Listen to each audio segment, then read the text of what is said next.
Hello everyone, this is the sixth lecture. तो ये बेटा है सिक्स्थ लेक्चर हमारे एंजाइम वाली सीरीज़ का, जिसमें हम बहुत सारे इंपॉर्टेंट टॉपिक्स अभी तक कवर कर चुके हैं। इस टॉपिक के अंदर हम पढ़ेंगे एंजाइम कैटालिसिस के बारे में।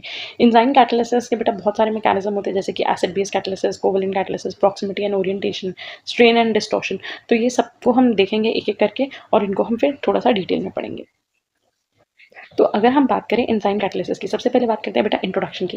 एंजाइम कैटालिसिस है क्या? एंजाइम के बारे में पता है कि एंजाइम सबस्ट्रेट के साथ रिएक्ट करते हैं, एंजाइम सबस्ट्रेट कॉम्प्लेक्स बनता है और बाद में एंजाइम और प्रोडक्ट बन जाता है। अब ये जो रिएक्शन है, ये जो कैटालिसिस हो रहा है, क्योंकि एंजाइम एक कैटलिस्ट की तरह काम कर रहा है, वो कैटलिस्ट की तरह काम करके इस रिएक्शन के रेट को इंक्रीज कर रहा है। तो ये जो कैटालिसिस है वो हो कैसे? Several type of interactions are involved in binding of enzyme with the substrate. जब एंजाइम एक सबस्ट्रेट के साथ बाइंड करता है, ठीक है, तो यहाँ पे बहुत तरीके की इंटरेक्शंस होती है। जैसे कभी कभी उनके बीच में कोवलेंट बॉन्डिंग होती है, हाइड्रोजन बॉन्डिंग होती है, आयनिक बॉन्डिंग हो जाती है, या ion dipole dipole dipole interaction हो जाती है, वैन डर वाल्स फोर्सेज हो जाते हैं। मतलब कि they are various forces one और द अदर, जिसकी वजह से सबस्ट्रेट जो है वो एंजाइम के साथ बाइंड कर रहे हैं। After binding of the substrate with the active site, enzyme क्या करेगा? कन्वर्ट कर देगा सबस्ट्रेट को किसमें? प्रोडक्ट में। लेकिन कैसे? अब यहाँ पे समझने वाली बात है जी, कैसे?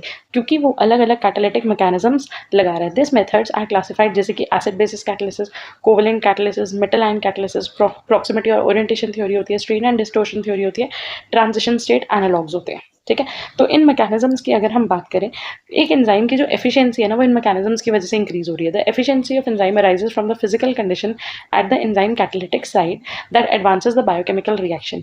एंजाइम सबस्ट्रेट कॉम्प्लेक्स तो बन गया, लेकिन ये भी आधा प्रोसेस है। यहाँ पे इनके बीच में क्या रिएक्शंस हो रही हैं, कौन से बायोकेमिकल रिएक्शंस हो रही है, कैसे ये कैटालिसिस परफॉर्म कर रहे हैं, वह उसी बेसिस पे एंजाइम की जो एफिशिएंसी होती है वो डिटरमाइन होती है। Major physical and thermodynamical barriers include relative motion of reacting molecules. अब यहाँ पे बैरियर्स क्या है? क्या ऐसी चीज़ है जो इसको कैटालिसिस को रोकती है या कम कर देती है? अगर मॉलिक्यूल जो है वो कंटिन्यूस मोशन में, मतलब कि एंट्रोपी बहुत ज़्यादा है, ठीक है, तो मतलब कि मॉलिक्यूल्स का बहुत ज़्यादा जो मूवमेंट है वो कंट्रोल करना पड़ेगा। और वो कैसे कंट्रोल करा जाएगा? वो कंट्रोल करा जाएगा प्रॉक्सिमिटी एंड ओरिएंटेशन से। ठीक है, solvated shell of hydrogen bonded water that surround and assist to stabilize most biomolecules in the aqua solution. मतलब कि हाइड्रोजन बॉन्डेड वाटर मॉलिक्यूल जो है, वाटर के थ्रू जो हाइड्रोजन मॉलिक्यूल्स आ रहे हैं, हाइड्रोजन बॉन्ड आ रहा है, वो बायोमोलिक्यूल्स को कैसे स्टेबलाइज करेगा उनकी एक्वा सोल्यूशन में। ठीक है, तो ये भी बेसिकली आ जाता है हमारे कोवलेंट कैटालिसिस में। इलेक्ट्रिकल और स्ट्रक्चरल डिस्टॉर्शन ऑफ सबस्ट्रेट, कैसे जो सबस्ट्रेट है उनके स्ट्रक्चर्स पे इफेक्ट होता है, डिस्टॉर्शन होता है, और ये आ जाता है हमारी स्ट्रेन एंड डिस्टॉर्शन वाली थ्योरी में। उसके अलावा to attain proper alignment of relevant catalytic functional groups on the enzyme, alignment proper होनी चाहिए, and that is a part of orientation. अगर ये चीज़ें नहीं होगी, अगर अलाइनमेंट प्रॉपर नहीं होगी, अगर सबस्ट्रेट में डिस्टॉर्शन नहीं होगी, अगर स्टेबलाइज नहीं होगा या बहुत ज़्यादा मूवमेंट होगी, तो इन सारी चीज़ों की वजह से कैटालिसिस ईजिली नहीं हो पाएगा। ठीक है, तो आते हैं हम अपनी पहली थ्योरी पे। तो बेटा यहाँ पे हम करने वाले हैं, अगर आपने देखा हो तो हम बेसिकली 3 से 4 थ्योरीज पढ़ने वाले हैं, acid base, covalent, proximity orientation और स्ट्रेन एंड डिस्टॉर्शन के बारे में। उसके अलावा भी देर आर थ्योरीज, जैसे transition analogue, transition state analogues, वो बेसिकली हम इनिबिशन में पढ़ लेंगे। मेटल आयन थ्योरी होती है कि जब मेटल आयन्स होते हैं, कभी कभी कई मेटल आयन जो है वो एंजाइम की एक्टिव साइट पे आके बाइंड करते हैं और सबस्ट्रेट एंजाइम कॉम्प्लेक्स को स्टेबलाइज करते हैं। ठीक है, बट इस वीडियो में हम बात करने वाले हैं मेन 4 थ्योरीज की। अब पहली है हमारे पास proximity and orientation. Proximity and orientation का मतलब है क्या बेटा? एक चीज समझो, हमने बोला हुआ है, let me get a blank page, यहाँ पे आ जाते हैं। अब सपोज करो ये है एक एंजाइम, ठीक है, यहाँ पे ये पार्ट हो गया इसकी बाइंडिंग साइट। अब अगर सपोज करो इसके साथ का सबस्ट्रेट है लाइक दिस, ठीक है, अब वो सबस्ट्रेट आके इसके साथ बाइंड करेगा तो बाइंड नहीं हो पाएगा। क्यों नहीं हो पाएगा? क्योंकि अगर जो है वो एंजाइम इस तरीके से अरेंज है, तो सबस्ट्रेट की अरेंजमेंट कैसे होनी चाहिए? सबस्ट्रेट की अरेंजमेंट भी इस तरीके से होनी चाहिए। ठीक है, तभी ये वाला जो एक्टिव साइट है वो इसके साथ बाइंड करेगा, ये एक्टिव साइट जो है वो इसके साथ बाइंड करेगी। ठीक है, दैट मीन्स एक तो ये दोनों प्रॉक्सिमल, प्रॉक्सिमल मतलब they should be close enough, इनके बीच का डिस्टेंस कम होगा तभी बाइंडिंग बढ़ेगी। प्लस इनकी जो ओरिएंटेशन है, दैट मीन्स इनकी जो अरेंजमेंट है वो करेक्ट होनी चाहिए। ठीक है, सो यस, एंजाइम कैटलाइज करता है रिएक्शन को प्रॉक्सिमिटी इफेक्ट की वजह से by binding the reactant close to. Proximity में मेन क्या मतलब आ गया? क्लोज टुगेदर बाइंड कर रहा है, ताकि जो उनके ग्रुप्स है वो आपस में एक दूसरे के साथ रिएक्ट कर सके। Once the substrate are fix, जब एक बार सबस्ट्रेट फिक्स हो जाते हैं तो रिएक्शन प्रोसीड करता है प्रोडक्ट बनाने के लिए। इस बात को किसने डिस्कवर करा था? पेज एंड जेंक्स ने, और उन्होंने फाइंड आउट करा था कि अगर प्रॉक्सिमिटी एंड ओरिएंटेशन बढ़ा दी जाए तो रिएक्शन जो है वो, सॉरी 104 टाइम नहीं, 10⁻⁴ टाइम्स इंक्रीज हो जाता है। मतलब कि 10,000 टाइम्स जो रिएक्शन का रेट है वो बढ़ जाएगा। The rate enhancement is by 10⁸ अगर दो फैक्टर्स एक साथ ऑपरेट कर रहे हैं, अगर मान लो दो चीजें एक साथ रेट ऑफ रिएक्शन को बढ़ा रही हैं, तो यही रेट बढ़ के 10⁸ टाइम्स फास्टर हो जाएगा। तो प्रॉक्सिमिटी एंड ओरिएंटेशन इलस्ट्रेट करता है significance of specific arrangement of catalytic group at the active site. मतलब कि ये हमें बताता है कि सही अरेंजमेंट होने से अगर एक्टिव साइट और बाइंडिंग साइट की सही अरेंजमेंट है तो कैटालिसिस जो है वो जल्दी हो जाएगा। In enzyme catalyze reaction binding of all necessary group molecule in close proximity to each other increasing their concentration reduces entropy loss, और इसी को हम बोलते हैं अप्रोक्सीमेशन इफेक्ट। तो अप्रोक्सीमेशन इफेक्ट क्या कह रहा है कि बेटा अगर जो मॉलिक्यूल्स हैं वो एक दूसरे के साथ बाइंड करेंगे अपने नेसेसरी ग्रुप के साथ, मतलब सबस्ट्रेट जो है वो एंजाइम के कोफैक्टर या प्रोस्थेटिक ग्रुप वगैरह के साथ बाइंड करेगा इफेक्टिवली, तो उसकी वजह से उनकी कॉन्सेंट्रेशन बढ़ेगी, ठीक है। और एंट्रोपी जो है, जो हमने कहा था कि वो रैंडमली मूव करते रहते हैं, एंट्रोपी बढ़ जाती है, फ्री एनर्जी बढ़ जाती है, वो कम हो जाएगी, जिसकी वजह से हमें ट्रांजिशन स्टेट जल्दी मिलेगी। ओरिएंटेशन इफेक्ट की बात करें, ओरिएंटेशन मतलब करेक्ट अरेंजमेंट, याद रखना प्रॉक्सिमिटी मतलब एक दूसरे के क्लोज आना, ओरिएंटेशन मतलब अरेंजमेंट सही होना। इंपॉर्टेंट होता है ओरिएंटेशन क्योंकि साइड चेन जो है वो फिक्स होती है, उनकी ज्योमेट्रिक जो आइसोमर ज्योमेट्रिक जो स्ट्रक्चर्स होते हैं वो फिक्स होते हैं, तो मॉलिक्यूल्स जो होते हैं वो हर तरफ से इक्वली रिएक्टिव नहीं होते। एंजाइम मस्ट इंश्योर कि जो रिएक्टिव ग्रुप्स है जो एक दूसरे के साथ बाइंड करेंगे वो करेक्टली ओरिएंटेड हो, ठीक है। जैसे मैंने आपको बताया कि अगर सपोज हमारा एंजाइम इस तरीके से पड़ा है तो हमारा जो सबस्ट्रेट है मान लो वो इसके क्लोज है, ठीक है, सपोज यहाँ ब्लू से बना लेते हैं, अगर सपोज ये सबस्ट्रेट इसके क्लोज है, लेकिन अगर ये सबस्ट्रेट इस तरीके से पड़े तो बाइंडिंग सही तरीके से नहीं होगी। सबस्ट्रेट कैसा होना चाहिए, ऐसे नहीं पड़ा होना चाहिए, substrate should be like in this arrangement. तो वो यही कह रहे हैं कि सारी तरफ से बाइंडिंग नहीं हो सकती, तो करेक्टली ओरिएंट होगा, जिसकी वजह से रिएक्शन जो है वो ऑप्टिमल कंडीशन में अच्छे से होगा। Presence of charge group help to stabilize the transition state of the reaction. Enzyme drive away the relative transitional and rotational motion of the reactive groups. अब यहाँ पे वो कह रहे हैं कभी कभी चार्ज ग्रुप प्रेजेंट होते हैं, जैसे मैंने स्टार्टिंग में बोला था कभी कभी कुछ मेटल आयंस प्रेजेंट होते हैं। ये मेटल आयन क्या करेंगे, जो भी ट्रांजिशन स्टेट बन रही है उसको स्टेबलाइज करेंगे, वो ज़्यादा स्टेबल होगी। तो यहाँ पे क्या होगा, एंजाइम बेसिकली जो रोटेशनल मोशन थी, जो ट्रांजिशनल मोशन थी, उनको वहाँ से हटा रहे हैं, और अगर ये मोशंस कम होंगे, अगर मोशन जो है, मूवमेंट जो है वो रिड्यूस होगी, मतलब कि एंट्रोपी रिड्यूस होगी।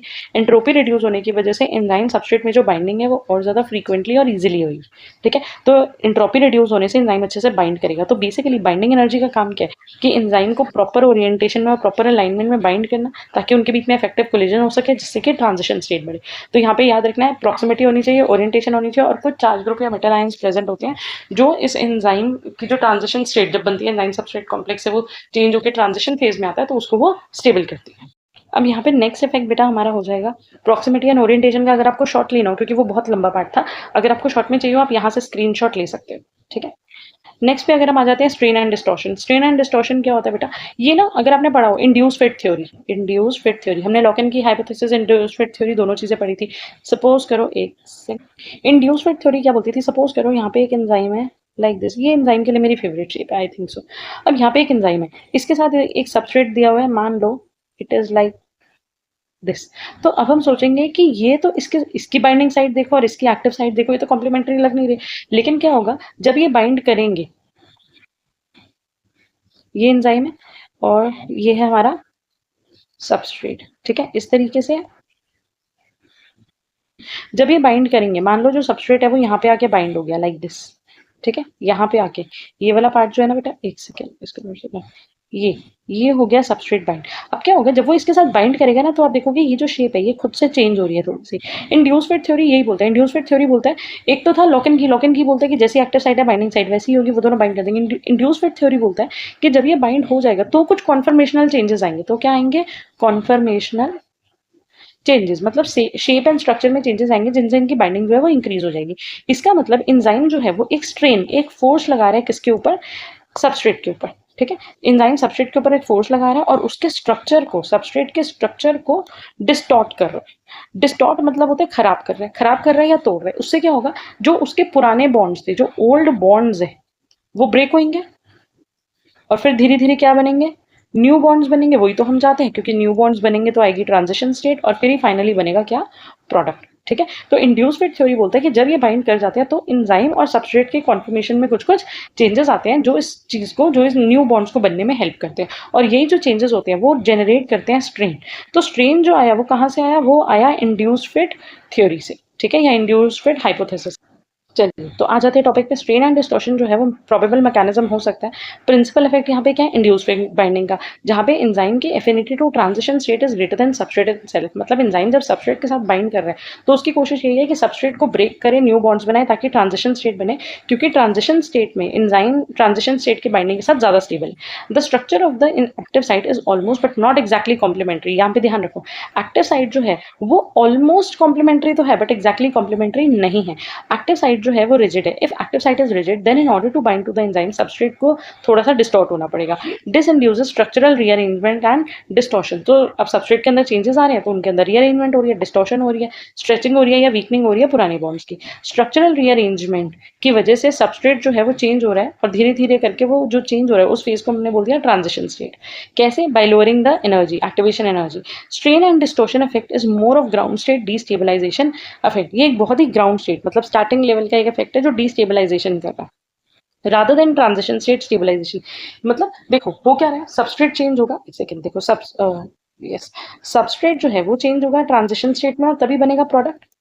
अब सबस्ट्रेट ट्रांजिशन स्टेट में चेंज क्यों होगा? अगर ये जो सबस्ट्रेट है हम इसको ये फील करा दे भाई तुम स्टेबल नहीं हो, भाई तुम रिक्वायर्ड नहीं हो, तुम्हें चेंज होने की जरूरत है, ठीक है, तो इसका मतलब इसकी स्टेबिलिटी को डिक्रीज करना है. तो सबस्ट्रेट की स्टेबिलिटी को डिक्रीज कैसे करा जा रहा है? स्ट्रेन एंड डिस्टॉर्शन से. स्ट्रेन एंड डिस्टॉर्शन से डीस्टेबलाइजेशन इफेक्ट होगा जिससे क्या बनेगी फिर ट्रांजिशन स्टेट. और फिर जब हम ट्रांजिशन स्टेट में आते हैं, ट्रांजिशन स्टेट अनस्टेबल नहीं होनी चाहिए, लेस स्टेबल नहीं होनी चाहिए, वो कंपैरेटिवली सबस्ट्रेट से ज्यादा स्टेबल होनी चाहिए. तो वहां पे फिर कुछ मेटल आयंस जो हम डिस्कस कर चुके हैं कि मेटल आयंस जो होते हैं वो बाइंड करते हैं एंजाइम की एक्टिव साइट पे और वो जो है वो ट्रांजिशन स्टेट को और ज्यादा स्टेबल बनाते हैं.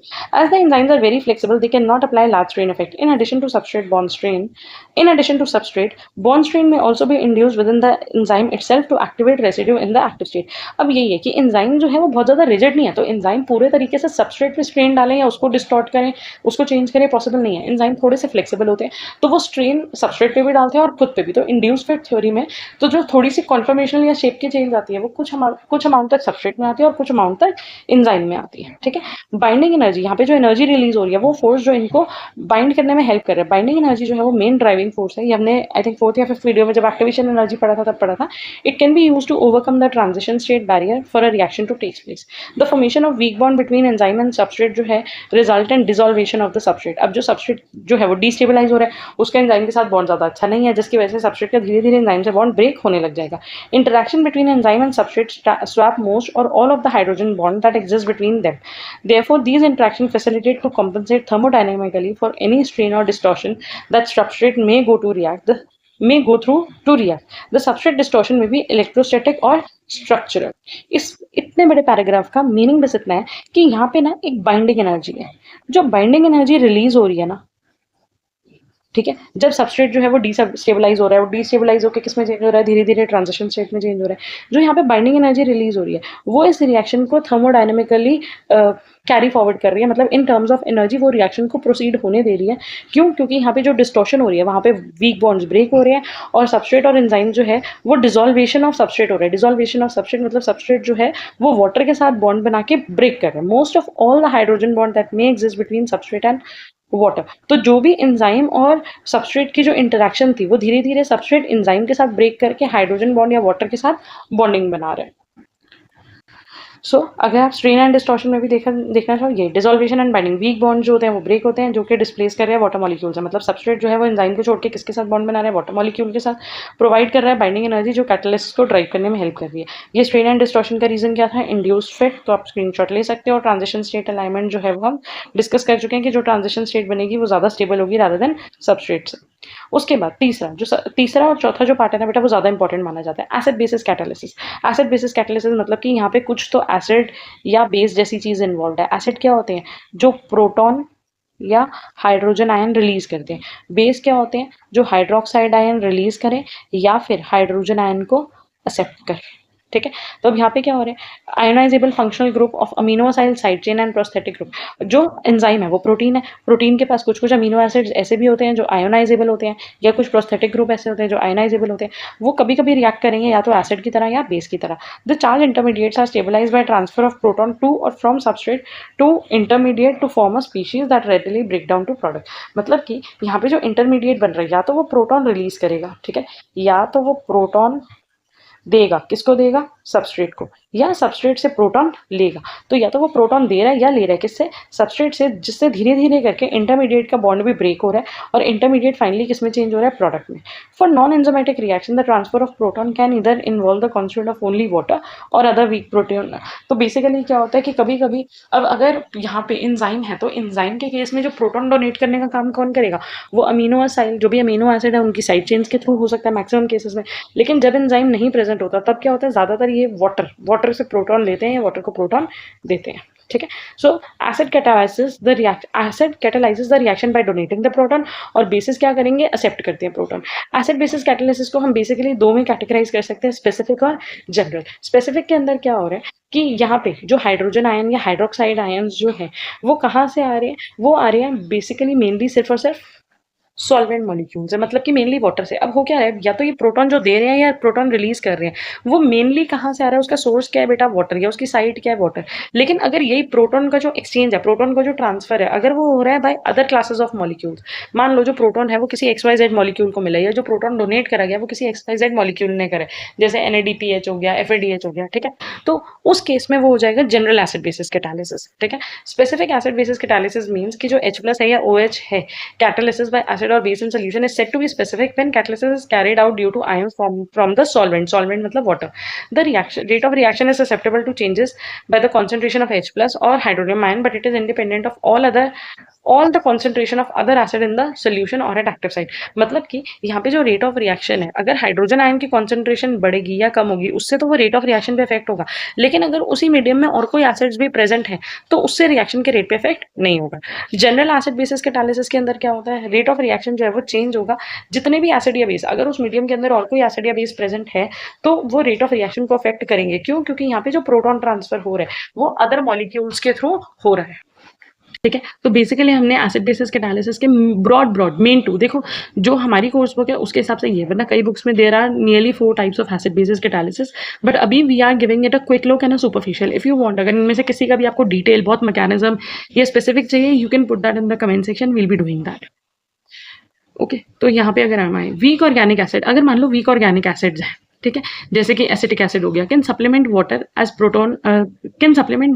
प्रोटॉन डोनर्स, और वीक ऑर्गेनिक बेसिस जो होंगे वो प्रोटॉन एक्सेप्टर की तरह काम करेंगे। At enzyme active side chain of amino acid जो होती है वो प्रोटॉन डोनर की तरह या प्रोटॉन एक्सेप्टर की तरह काम कर सकती है। साइड चेन जैसे कि हो गया aspartate, glutamate, histidine, cysteine etcetera, whose pK values lie near the physiological range, जो एक्ट करते हैं उन्हें एसिड या बेस कैटलिसिस बनने के लिए, कैटलिस्ट बनने के लिए। These groups are position very precisely in the enzyme active site, ताकि प्रोटॉन ट्रांसफर हो सके, जिसकी वजह से रेट ऑफ रिएक्शन जो है वो 100 से लेकर 1 लाख टाइम इंक्रीज हो सके। Side chain of active amino acid residues can either donate, अब जो साइड चेन है या तो वो हाइड्रोजन देंगी या तो वो हाइड्रोजन लेंगी। तो अगर इन नटशेल बहुत बहुत बहुत छोटे में बोलना चाहे तो एसिड बेस कैटालिसिस का मतलब क्या है, वो कैटालिसिस जहाँ पे एंजाइम या तो प्रोटॉन दे रहा है या फिर प्रोटॉन ले रहा है। अगर एंजाइम ना होता तो क्या प्रोटॉन ट्रांसफर ना होता? नहीं जी, तब भी प्रोटॉन ट्रांसफर होता, लेकिन तब प्रोटॉन कौन दे रहा होता, वाटर दे रहा होता या वाटर ले रहा होता, ठीक है। यहाँ पे जो प्रोटॉन दे रहा है या ले रहा है वो, उसको हमने सॉल्वेंट को हटा के वहां पे हम मेनली क्या ले रहे हैं, एंजाइम की एक्टिव साइट, ठीक है। तो आप चाहो तो यहाँ से स्क्रीनशॉट ले सकते हो। अमीनो एसिड साइड चेन या प्रोस्थेटिक ग्रुप जो है वो काम करते हैं, तो प्रोटॉन देते हैं या प्रोटॉन लेते हैं। स्पेसिफिक के अंदर जो भी हाइड्रोनियम आयन या हाइड्रोक्साइड आयन जो है वो कहाँ से मिल रहे हैं, सॉल्वेंट से मिल रहे हैं। यहाँ पे जो रेट ऑफ रिएक्शन डिपेंड करेगा सिर्फ सॉल्वेंट में कितना हाइड्रोजन आयन है या हाइड्रोक्साइड है उस पर डिपेंड करेगा। अगर वहाँ पे कोई और एसिड या बेस प्रेजेंट है उससे फर्क नहीं पड़ता।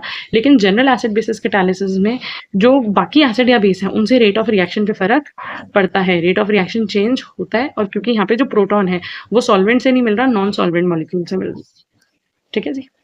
चलो लास्ट है हमारा कोवेलेंट कैटालिसिस। कोवेलेंट कैटालिसिस के अंदर क्या होता है बेटा, in covalent catalysis the transition state is stabilized by changes involving covalent bond. अब जो ट्रांजिशन स्टेट है ना वो अनस्टेबल है, मतलब उतनी ज्यादा स्टेबल नहीं है क्योंकि वो तो इंटरमीडिएट है, तो उनको स्टेबलाइज कर रहे हैं। एक स्टेबलाइज का तरीका मैंने आपको बताया, एक होता है मेटल आयन कैटालिसिस, उसमें वहाँ पे कुछ मेटल आयन अटैच हो जाते हैं जो ट्रांजिशन स्टेट को स्टेबल करते हैं। दूसरा क्या होता है, कोवेलेंट बॉन्ड, ठीक है। एंजाइम के साथ ये कोवेलेंट बॉन्ड बना लेते हैं जिसकी वजह से ये थोड़े से स्टेबल हो जाते हैं। It is called alternative pathway catalysis. In covalent catalysis transient covalent bond, transient मतलब टेम्परेरी, एक टेम्परेरी कोवेलेंट बॉन्ड बन जाता है सबस्ट्रेट और एंजाइम के बीच में। कोवेलेंट बॉन्ड जो है वो बन किस वजह से रहा है, nucleophilic group on the catalyst, मतलब कि जो एंजाइम है, एंजाइम के पास एक क्या है, न्यूक्लियोफिलिक ग्रुप प्रेजेंट है एंजाइम की एक्टिव साइट पे, ठीक है। And an electrophilic group on the substrate, और जो सबस्ट्रेट है, सबस्ट्रेट के पास क्या प्रेजेंट है, सबस्ट्रेट के पास प्रेजेंट है एक इलेक्ट्रोफिलिक ग्रुप, ठीक है। तो यहाँ पे एंजाइम के पास न्यूक्लियोफिलिक ग्रुप प्रेजेंट है, सबस्ट्रेट के पास इलेक्ट्रोफिलिक ग्रुप प्रेजेंट है। So this type of catalysis को हम न्यूक्लियोफिलिक कैटालिसिस भी बोलते हैं। A well known example is decarboxylation of acetoacetate by primary amines, ठीक है। यहाँ पे आप देख सकते हो कि डीकार्बोक्सिलेशन होनी है, तो डीकार्बोक्सिलेशन के लिए CO2 रिमूव होगा, बॉन्ड ट्रांसफर कैसे होंगे, फिर यहाँ पे जब नेगेटिव आयन बन रहा है तो जिसकी वजह से न्यूक्लियोफाइल अटैक हो पाता है, ठीक है। तो कोवेलेंट कैटालिसिस में ना बेटा मेनली तीन मैकेनिज्म, तीन चीजें जरूर, तीन स्टेजेस होती है। सबसे पहला formation of covalent bond by nucleophilic reaction of catalyst with the substrate. मतलब कि कैटलिस्ट के पास एक कैटलिस्ट जो था वो न्यूक्लियोफाइल की तरह एक्ट कर रहा था, क्योंकि उसके जो अमीनो एसिड चेन है वहां पे एक न्यूक्लियोफिलिक ग्रुप था। तो ये न्यूक्लियोफाइल जो है वो जाके अटैक करता है किसके ऊपर, सबस्ट्रेट के इलेक्ट्रोफाइल के ऊपर। ठीक है, उसके बाद क्या होगा, न्यूक्लियोफाइल मतलब न्यूक्लियस लेवल। ठीक है, ये एक्ट करेगा जाके किसके ऊपर, सबस्ट्रेट के ऊपर। उस सेकंड स्टेप क्या होगा, extraction of electrons from the reaction center by now electrophilic catalyst. उसके बाद वहां से ये इलेक्ट्रॉन्स को रिमूव करेगा, इलेक्ट्रॉन्स को एक्सट्रैक्ट करेगा और फिर कैटलिस्ट वहां से निकल जाएगा। ठीक है, the presence of nucleophile alter the pathway of reaction. Nucleophile की वजह से पाथवे ऑफ रिएक्शन जो है वो थोड़ा सा चेंज हो जाता है। जैसे ये रिएक्शन अगर ऐसे हो रहा था तो यहाँ पे पाथवे जो है वो चेंज हो गया। ठीक है, Catalysis result if only if new pathway has lower energy of activation than uncatalyzed reaction। क्योंकि कैटलिसिस का एंजाइम का मेन काम क्या है, एक एक्टिवेशन एनर्जी को कम करना। तो ये न्यू पाथवे तभी पॉसिबल होगा, या वही न्यू पाथवे पॉसिबल होगा जहाँ पे एक्टिवेशन एनर्जी जो है वो कम हो रही है। Covalent intermediates both rapidly formed and broken down in nucleophilic catalysis. Catalyst is more nucleophilic than normal attacking group. So intermediate is rapidly form, ये ज्यादा न्यूक्लियोफिलिक होता है तो एक फटाफट से एक इंटरमीडिएट बनता है और जल्दी से ही वो ब्रेक डाउन होकर प्रोडक्ट बन जाता है। हाईली पोलर ग्रुप जैसे कि इमिडाजोल या थायोल ग्रुप जो है वो गुड कोवेलेंट कैटलिस्ट होते हैं और कैटलिसिस को और फास्टन अप कर देते हैं। उसके अलावा कुछ कोएंजाइम जैसे कि थायमीन पायरोफॉस्फेट हो गया, पायरिडॉक्सिल फॉस्फेट हो गया, ये भी जो है ये काम करते हैं कोवेलेंट कैटलिसिस में। ठीक है, तो कोवेलेंट कैटालिसिस के मैकेनिज्म को अगर आपको बहुत ब्रीफ में देखना हो तो यहाँ पे ट्रांजिएंट फॉर्मेशन और एक कोवेलेंट बॉन्ड बन रहा है, टेम्परेरी कोवेलेंट बॉन्ड बन रहा है न्यूक्लियोफाइल और कैटलिस्ट के बीच में। सॉरी, न्यूक्लियोफाइल जो कि एंजाइम कैटलिस्ट पे प्रेजेंट है और इलेक्ट्रोफाइल जो कि सबस्ट्रेट के ऊपर प्रेजेंट है। तीन मेन स्टेजेस, सबसे पहले कोवेलेंट बॉन्ड बनेगा, कैसे, nucleophilic attack on the substrate के ऊपर, जो न्यूक्लियोफिलिक अटैक हो रहा है उसकी वजह से। उसके बाद इलेक्ट्रॉन्स एक्सट्रैक्ट होंगे बाय इलेक्ट्रोफिलिक कैटलिस्ट और उसके बाद जो कैटलिस्ट है वो वहां से रिलीज हो जाएगा। ठीक है, एग्जाम्पल हमने पहले भी देखा है, डिकार्बोक्सिलेशन ऑफ एसीटो एसीटेट। तो this was about enzyme catalysis और ये उसका बहुत ही ब्रीफ, ये मिनिमम टू मिनिमम पार्ट है जिसमें आपको चारों टाइप्स को बताना है और उनके बारे में ब्रीफ कि उसमें होता क्या है और उसके एग्जाम्पल बताने हैं। ठीक है, अगर आपके सिलेबस में इससे ज़्यादा डीपर है, रिएक्शन के मैकेनिज्म्स है, you can put that in the comment section. In the next lecture hopefully will be doing enzyme inhibition. अब हमारे कुछ ही टॉपिक्स रह गए and then will be done with this subject. Thank you for watching and all the best.